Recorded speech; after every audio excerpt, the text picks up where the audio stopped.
हम हिब्रू यहाँ पे लिखा गया है इब्रानियों 1 अध्याय और 1 अध्याय के 9 से लेकर हम 14वां पद तक पढ़ेंगे। यहाँ पे इस तरह से लिखा है, तूने धर्म से प्रेम और अधर्म से बैर रखा, इस कारण तेरे परमेश्वर ने तेरे साथियों से बढ़कर हर्ष रूपी तेल से तेरा अभिषेक किया और एक की हे प्रभु, आदि में तूने पृथ्वी की नींव डाली और स्वर्ग तेरे हाथों की कारीगरी है। वो तो नष्ट हो जाएंगे परंतु तू बना रहेगा और वो सब वस्त्र के समान पुराने हो जाएंगे और तू उन्हें चादर की समान लपेटेगा और वो वस्त्र के समान बदल जाएंगे, पर तू वही है और तेरे वर्षों का अंत न होगा। और स्वर्गदूतों में से उसने किस से कब कहा, तू मेरे दाहिने बैठ जब तक कि मैं तेरे बैरियों को तेरे पांव की नीचे की पीढ़ी न कर दूं। क्या वो सब सेवा कहत करने वाली आत्माएं नहीं जो उद्धार पाने वाले के लिए सेवा करने को भेजी जाती है। आमीन आमीन। यहाँ पे हम देखेंगे आज कि परमेश्वर ने किस तरह से ये स्वर्ग और पृथ्वी बनाए, और हम देखेंगे स्वर्गदूत के बारे में, और हम देखेंगे कि प्रभु ने आपके और हमारे सेवा करने के लिए स्वर्गदूत को किस तरह से खटाए हैं। आमीन आमीन। तो आप जब देखते हैं यीशु के राज्य, परमेश्वर के राज्य किस तरह से है, वो जो धार्मिकता के काम है, वो धार्मिकता को जो काम है, वो धार्मिकता को काम बहुत ज्यादा वो प्रेम करते हैं। धार्मिकता का काम कहने का मतलब आपको इस तरह से समझना चाहिए, अच्छाई वाला काम। कोई आपके पास वो खड़ा हो, वो भीख मांग रहा हो, वो उसके शरीर में कोई वस्त्र न हो, तो उसको आपको क्या करना है, प्रेम करने का है, क्योंकि वो करेंगे तो आपका वो धार्मिकता बनता है, आपका कर्तव्य। आप किसको प्रेम करेंगे? आपसे बुजुर्ग लोग को, अपने बड़े से आदमियों को आदर सम्मान और इज्जत करें, और बच्चों लोग को आप जब प्रेम करेंगे, वो क्या है, धार्मिकता की शासन है। वो धार्मिकता विधवा लोग को लूट कर नहीं खाते हैं, मगर विधवा लोग को अच्छी तरीके से आदर और सम्मान करते हैं। जो समस्या में है, बुराई में है, और बड़ी बड़ी समस्या और दुविधों से वो घिरे हुए हैं, पकड़े हुए हैं, तो उसको क्या करने का है, आप लोग जाके उसको छुटाएंगे, यीशु के नाम से छुटकारा देंगे, यीशु के नाम से उनके लिए प्रार्थना करेंगे, यीशु के नाम से चंगा देंगे, तो आपका वो धार्मिकता का काम वहाँ पे हो रहा है। जो अनाज नहीं रहे, जिसके पास उसको अन्न दे रहे हैं, जो खाना और पीना के बाहक है, उसको खाने क्या और पीने की भी दे रहे हैं, तो धार्मिकता का काम वहाँ पे क्या हो रहा है। तो धार्मिकता काम को बहुत प्रभु यीशु प्रेम रखते हैं, मगर अधर्म को बहुत ज्यादा वो ताड़ना देते हैं और उनको घृणा करते हैं। उसको अधर्म से बेर रखा कहने का मतलब वो बहुत लंबे रहते हैं, अधर्म में लूट कर खाने वाले से बहुत वो दूर रहते हैं। जो उनकी बुराई करने वाले, सरापने वाले, आपकी घर को अच्छे नजरिया से नहीं देखने वालों को वो परमेश्वर भी क्या करते हैं, शराब देते हैं। आपको बुराई कहते हैं तो उनके अंदर वो बुराई जाता है, आपको शराब देते हैं मगर वो शराब उनके ऊपर लगता है। वो आशीष जब आपको देंगे तो आशीष उनके घर में रहेगा। अगर आपको श्राप दे रहे हैं, आपकी कहते हैं कि उसके बेटे मर जाए, उसके पति मर जाए, उसके पत्नी मर जाए, उसके चाचा मर जाए, उनके बाबा मर जाए, इस तरह से बोल रहे हैं, तो वो क्या होगा, उसके ऊपर उलट कर जाएगा। मगर आपको बोल रहे हैं आप उसको क्षमा दें, उसको प्रेम रखें, और जब अभाव से वो घटी से पड़े तो उसको लेकर जाकर कुछ दे और अन्न खिलाइए। अगर वो खाते भी अगर आप में नहीं आएंगे, आपसे मिलाप नहीं कर पाएंगे, तो उसको समझे उसके सिर में बहुत से बड़ा आग उनके सिर में रख दी है। आग रखेंगे तो क्या होगा, जलेगा, जल जाएगा। कहने का मतलब उस आदमी के ऊपर बड़ी सी आग रख रहे हैं, एक दिन उसके ऊपर बहुत बड़ा कष्ट आ जाएगा, क्योंकि परमेश्वर ने आपको भलाई की आत्मा दे दी है, प्रेम की आत्मा दे दी। आपने उनसे क्या किए, हाथ बढ़ाए प्रेम करने के लिए, आप प्रेम करने लगे, क्षमा दे दिए, मगर वो क्या करे, आपको बहुत घृणा करे, आपको बहुत सराहने लगे, आपके बुराई नजर से देखने लगे, तो आपको क्या होगा, वो आपके ऊपर नहीं आएगा मगर उनके ऊपर आ जाएगा। तो आपको हम ये भी कह रहे हैं, आप शराब न दीजिए किसी को, अगर शराब देंगे तो लग जाएगा। तो आपके जीव बहुत शक्तिशाली है, आप किसी को भी शराब न दीजिए। आप शराब देंगे, यीशु मसीह के नाम से मैं तुझको शराब देता हूँ कहेंगे तो शराब लग जाएगा। तो आपकी अधिकार भी, कसम खाने की अधिकार भी नहीं है, तो शराब भी न दीजिए, क्योंकि आप परमेश्वर के जन हैं, आपके आगे और पीछे स्वर्गदूत रहते हैं। तो आप शराब न दीजिए, नहीं तो वो शराब लग जाएगा।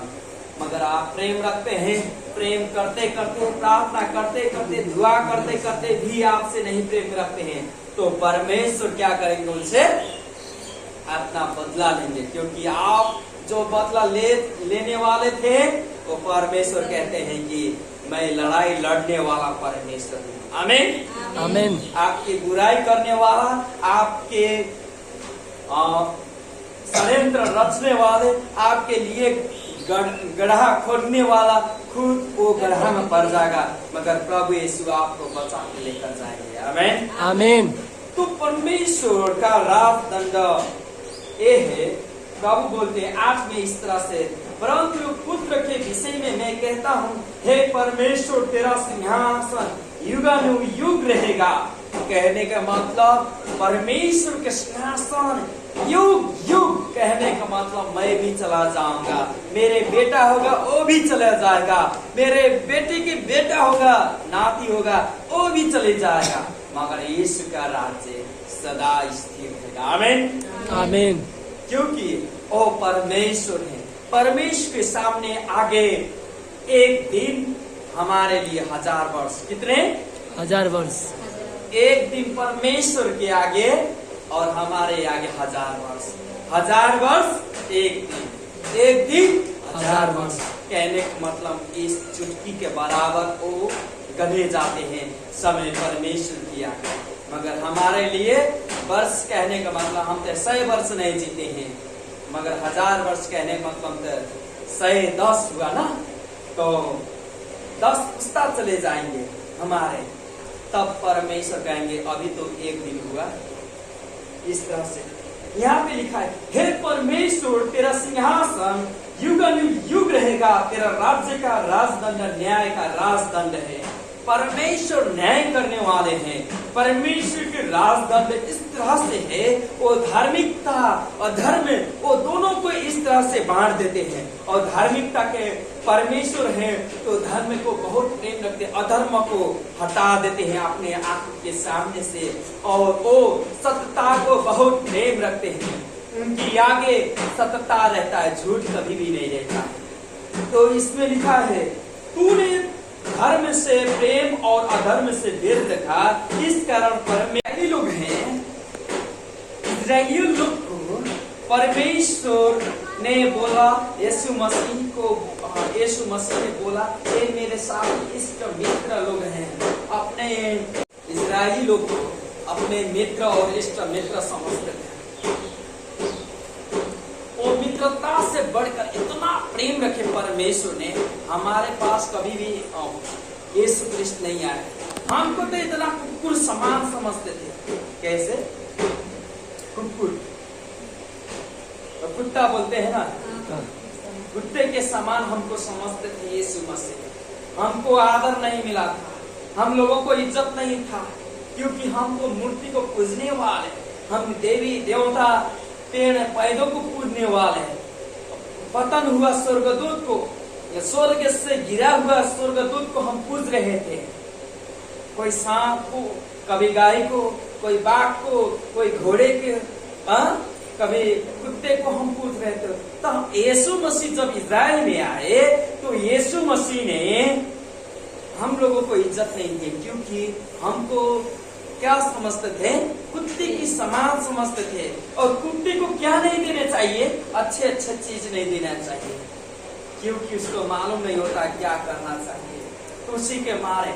मगर आज देखिए, उसी यीशु ने आपको और हमको चुना। बाद में इजरायली लोग जब उसको यीशु को सूली में चढ़ा दिए, यीशु की आत्मा उनमें नहीं रहा, मगर उनमें से फिर पावल की द्वारा हमारे पास आया। आज हम उनकी पत्नी कहलाते हैं। आमीन आमीन। हम क्या कहलाते हैं? पत्नी। पत्नी कहलाते हैं। कहने का मतलब स्त्री लोग पत्नी नहीं, हम भी, पुरुष लोग भी यीशु की पत्नी कहलाते हैं। आमीन आमीन। पावल कहते हैं तुम्हारा एंगेजमेंट हो गया है। किससे? यीशु के साथ। तुम कलसियों लोग से, तुम मंडलियों लोग से। हम किसको मंगनी कर देते हैं? यीशु के साथ। आपकी मंगनी हो गई है। एक दिन किस समय आपकी विवाह होगी?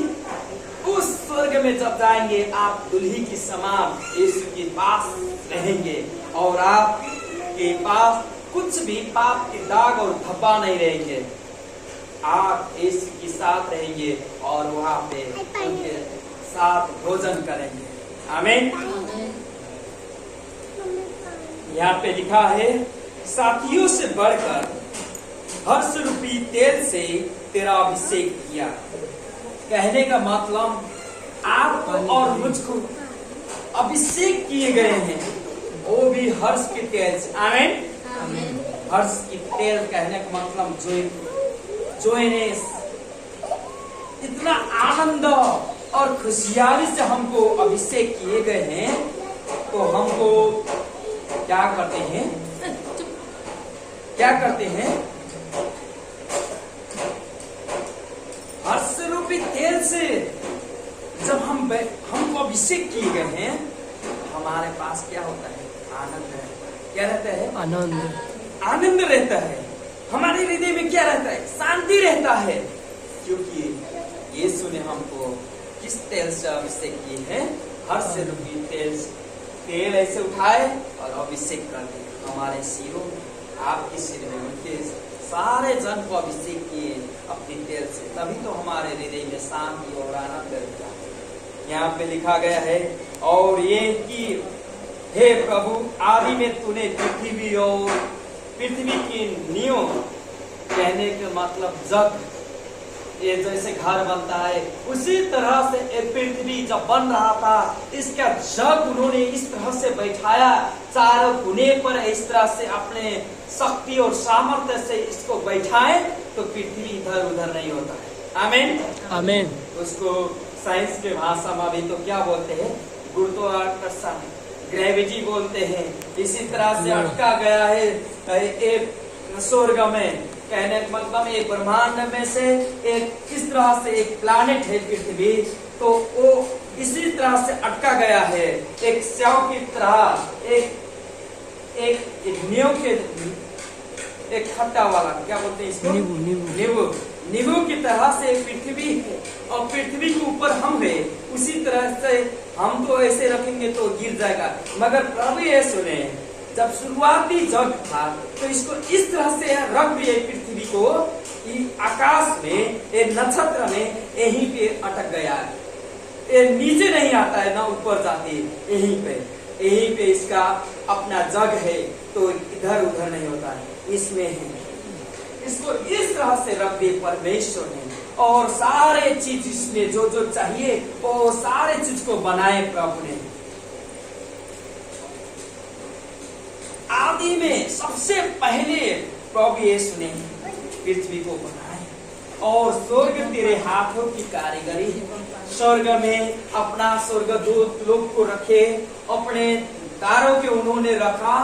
आप जब बदलों से ऊपर जाएंगे, पृथ्वी से ऊपर जब जाएंगे, आप जब प्लेन में चढ़ेंगे, आपको लगेगा इससे आनंद तो अब नीचे नहीं है। अभी तो आपको लगता है ये राह, ये समुद्र की राह, ये जंगल की राह, वो क्या बोलते बालुआ होता है ना, रेत की वो राह से बहुत अच्छा लगता है आपको। आप दुबई चले जाएंगे तो आप रेत देखेंगे। इंडिया की कहीं कहीं भी है इस जगह पे, राजस्थान में अभी जंगल भी है इंडिया में और समुद्र भी है इंडिया में। तो इस तरह से आप जाएंगे तो आपको अच्छा लगेगा। मगर इससे अच्छा जब आप आकाश में, जब नक्षत्र में जाएंगे, जैसे ही बादल को आप पार करेंगे तो आपको लगेगा इस पृथ्वी से अच्छा तो ये है। आप जब हिमालय ओर जाएंगे तो आप कहेंगे वाह प्रभु आपका धन्यवाद देता हूँ, आपकी रचना बहुत अपार है, आपकी रचना इस तरह से है। आप बोलेंगे ह्यूम में जब जाएंगे ठंडे पर्वतों में, और जब ऊपर जाएंगे और जैसे ही आप चंद्रमा और सूर्य और तारों गण को देखेंगे तो आप बड़ाई करेंगे परमेश्वर के, क्योंकि वहां पे परमेश्वर की कारीगर को देखेंगे तो उनका कारीगर इस तरह से है। तो उससे और बेहतर कारीगरी जब अपने आप को देखेंगे हम यीशु मसीह के लहू से जब हमारे जीवन में काम होता है, हमारे अंदर जो प्राण और आत्मा ऐसे जुटा हुआ था, शरीर ऐसे जुटा हुआ था, शरीर और आत्मा जिसको बोलते हैं, प्राण जिसको बोलते हैं, और आदमी लोग तो बोलते हैं क्या, मर गया, इसका आत्मा निकल गया। शरीर क्यों भी इसमें जुटा था, वो लोग वही बात करते हैं, इसकी आत्मा और इसकी शरीर। पर हम बोलते हैं उसके अंदर शरीर, प्राण और आत्मा होती है। जैसे आप लहू यीशु मसीह के सामर्थ को और उसकी कुर्बानियों के उसके ऊपर विश्वास करते, उनके लहू के ऊपर आपके शरीर में से एक ऑपरेशन होती है। जैसे डॉक्टर अपने कैंची चलाता है और आपकी ये पेट काट देता है और दो भाग ऐसे करता है और बाद में ऐसे ऐसे सुइयों से सिलाई करता है, उसी तरह से पवित्र आत्मा की सामर्थ्य आपके अंदर आती है और आत्मा को पुनर्जीवित करता है और उसके बाद आपके शरीर में से वो प्राण निकल जाता है। प्राण में से शरीर निकलकर किसमें जुड़ता है, आत्मा से जुड़ जाती है, आत्मा से, पवित्र आत्मा से जुड़ जाती है। ये आपके प्राण और आपके शरीर अलग है। तो शरीर में जो भी करना चाहते हैं, जो भी पाप होता है, वो आत्मा को, वो प्राण को छू नहीं सकता, क्योंकि वहां पे यीशु मसीह की आत्मा ने काम किया है। आमीन, आमीन। तो ये जब भी आराधना करते हैं, ये धन्यवाद आपको देना चाहिए। इस बातों को आपको बढ़ाई करना चाहिए कि आपने मेरे अंदर इस तरह से काम किए हैं। आप अपने घरों को देखेंगे तो आपके घर में भी आशीष होता है, आपके परिवारों में भी आशीष वही तरह से होता है। तो आपको जानना चाहिए और उसकी बढ़ाई करना चाहिए। वो तो नष्ट हो जाएंगे परंतु तू बना रहेगा। आमीन, आमीन। वो तो नष्ट हो जाएंगे, कौन, पृथ्वी जिसको सबसे पहले परमेश्वर ने अपने नींव दिए, जग बैठाए, ये भी एक बीत कर चला जाएगा, ये चली जाएगा। और जितने अच्छाई वाला है स्वर्ग में, तारे चंद्र सूर्य है, सारे बीत कर चले जाएंगे। पवित्र बाइबल जब देखेंगे, पत्रुस के पुस्तक बताती है कितना बड़ा आग से ये लपटेगा ये पृथ्वी, और इतना बड़ा आग इसमें लपेट जाएगा, ये पृथ्वी भी जाएगा और आकाश की तारे लोग सारे गिर जाएंगे और नष्ट हो जाएंगे। आदमी यहाँ कोई भी नहीं रहेगा, सारे लोग मर जाएंगे, पृथ्वी नष्ट होकर चली जाएगी। यहाँ पे लिखा गया है वो तो नष्ट हो जाएंगे, परंतु तू बना रहेगा। आमीन। आमीन। कौन बना रहेगा? यीशु। हम। हम। आमीन। आमीन। बोलिए हम। आमीन। आमीन। कौन बनेगा? हम। Yes, you. यू। कहने का मतलब आप और हम सदा रहेंगे यीशु के साथ में। आमीन। आमीन। हमारी शरीर ये मरेगा, मट्टी में मिल जाएगा, मगर ये शरीर फिर से क्या होगा? जी उठेगा। ये प्राण और आत्मा ऑपरेशन हुआ है, ये ऊपर चली जाएगा यीशु के पास। तो फिर वो प्राण और आत्मा इस शरीर को लेने आएगा, मगर ये शरीर ये मांस की शरीर नहीं रहेगा, ये लहू वाला शरीर नहीं रहेगा, ये घर को छेड़ने वाला शरीर रहेगा और छेड़कर चले जाएगा, क्योंकि असली में वो शरीर वो पाएगा। जैसे आप हैं उसी तरह से रहेंगे, मगर स्वर्ग में वो शादी नहीं होता है, आपका बच्चे नहीं होंगे, मगर आप स्वर्गदूत के समान रहेंगे। आमीन। आमीन। वहाँ पे काम करना नहीं पड़ेगा, वहाँ पे आपको रोना नहीं पड़ेगा, सारे दुख और कष्ट वो चले जाएंगे और आनंद के साथ में प्रभु के साथ रहेंगे। आमीन। आमीन।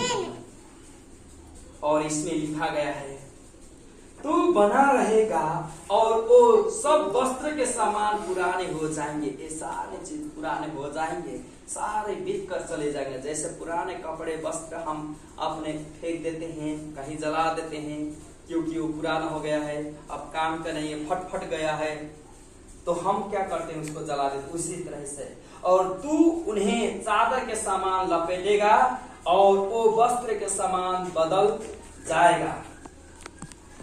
जो यीशु है वो सदा रहेंगे, वो सदा रहने के कारण से हम भी उनके साथ में रहेंगे, मगर एक पृथ्वी और स्वर्ग सारे एक चादर के समान, कपड़े वस्त्र के समान वो लपटे जाएंगे और चले जाएंगे, बदल जाएंगे। पर तू वही है और तेरे वर्ष का अंत न होगा, उनका राज्य अंत नहीं होगा, उनका वर्ष अंत नहीं होगा, वो सदा स्थिर रहेंगे। आमीन। आमीन। और हम बताते हैं, और स्वर्गदूत में से उसने किससे कब कहा, तू मेरे दाहिने बैठ।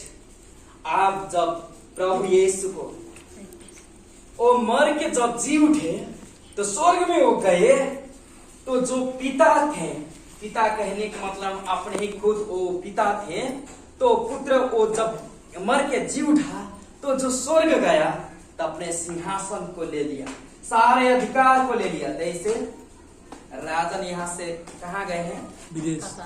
कतार, विदेश गए हैं, तो आएंगे तो फिर अपने अधिकार लेंगे कि नहीं लेंगे? लेंगे।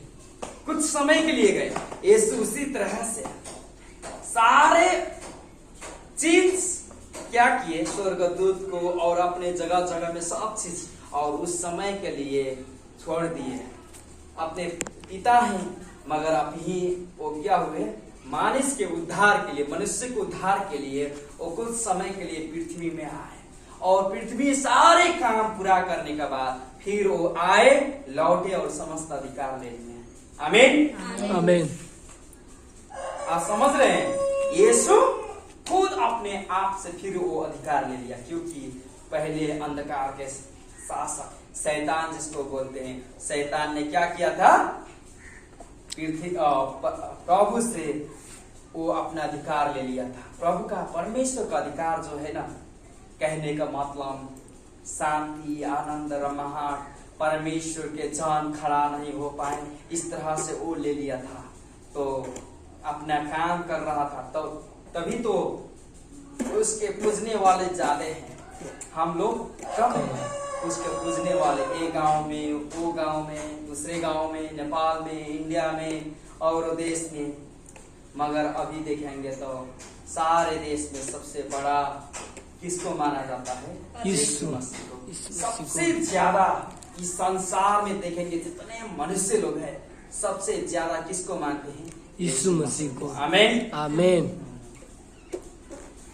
जब तक कि मैं तेरे बैरियों को तेरे पांव के नीचे पीढ़ी न कर दूं, कहने का मतलब यीशु तब तक वो वहां पे रहेंगे जब तक शैतान नष्ट पाँव के नीचे न आ जाए। नष्ट न हो जाए। जब तक हम भी वहीं पे रहेंगे जब तक आपकी और मेरे शत्रु पाँव के नीचे ना आ जाए। आमीन आमीन। आपकी बैर करने वाले, कहने का मतलब आपकी शत्रुओं जो है, आपके बुराई करने वाले, आपके सरापने वाले, आपकी बुराई नजर से देखने वाले सारे कहाँ पे आएंगे? पैरों के नीचे। जो भूत आत्मा है आपको घर में आते हैं, दुष्ट आत्मा और लोग बीमार ले आते हैं और लड़ाई लड़ाते हैं, और तंत्र मंत्र आत्मा होता है वो भी होता है ना, वो सारे कहाँ पे आएंगे? पैरों के नीचे। आमीन आमीन। और एक बात और, क्यों वो सब सेवा टहल करने वाले आत्माएं नहीं जो उद्धार पाने वाले के लिए सेवा करने को भेजी जाती है? आमीन आमीन।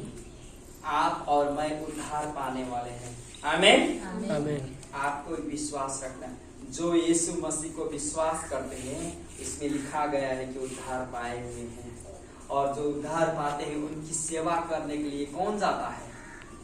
आत्माएं। कहने का मतलब वो स्वर्गदूत जाते हैं आपके लिए और मेरे लिए। एक एक स्वर्गदूत कहाँ पे हैं? एक स्वर्ग में और पृथ्वी में। कहाँ पे है? स्वर्ग पृथ्वी। स्वर्ग में भी है, पृथ्वी में भी है। स्वर्ग में मत्ती के 18वां अध्याय हम उसमें पढ़ेंगे। हम इसमें लिखा है कि मत्ती 18 अध्याय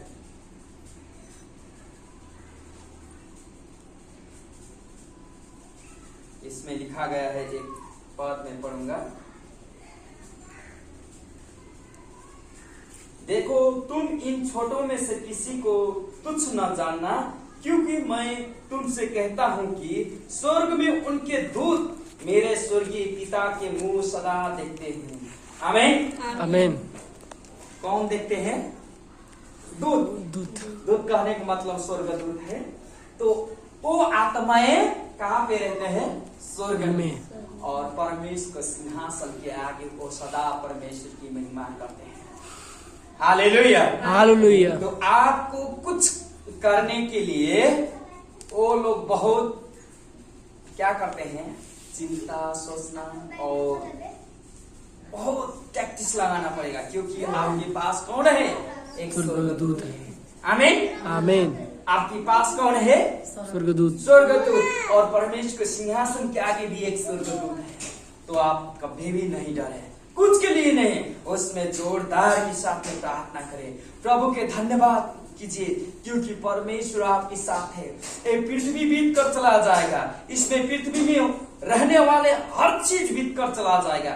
पैसा होगा, धन दौलत, घर बंगला गाड़ी सब चला जाएगा, और स्वर्ग में दिखने वाले सारे चीज बीत कर चला जाएगा, मगर परमेश्वर का राज्य स्थिर रहता है, उनका राजदंड स्थिर रहता है, युग युग चलता है। और धर्मियों को प्रेम करते हैं, अधर्म करने वालों को बैर रखते हैं, दूर रखते हैं, और अपनी शासन स्थापित करते हैं। और ये पृथ्वी भी चला जाएगा, वो भी चला जाएगा, उनकी वचन रहेगा। कहता है कि स्वर्ग और पृथ्वी बीत कर चला जाएगा, मगर मेरा वचन स्थिर रहेगा। आमीन। कभी भी नहीं रह जाएगा, मुख से निकली हुई बात कभी भी नहीं जाएगा। जो इनकी आमीन आमीन। आकाश और पृथ्वी टल जाएगा, मगर मेरा वचन कभी नहीं टलेगा। और वही वचन आप लोग जब जब ये सुनेंगे तब तक आपकी क्या होगा? प्राण तृप्त होगा। आमीन आमीन। कभी भी रोटी से आपको आपकी पेट नहीं भरेगा। आज खाएंगे, कल भी, मगर ये वचन खाएंगे तो आप जीवित रहेंगे। आमीन। प्रभु की बहुत बहुत धन्यवाद, आपकी परमेश्वर की प्रशंसा हो। आइए हम छोटी सी प्रार्थना करते हैं इस वचन के लिए, उसके बाद हम अंतिम प्रार्थना करेंगे।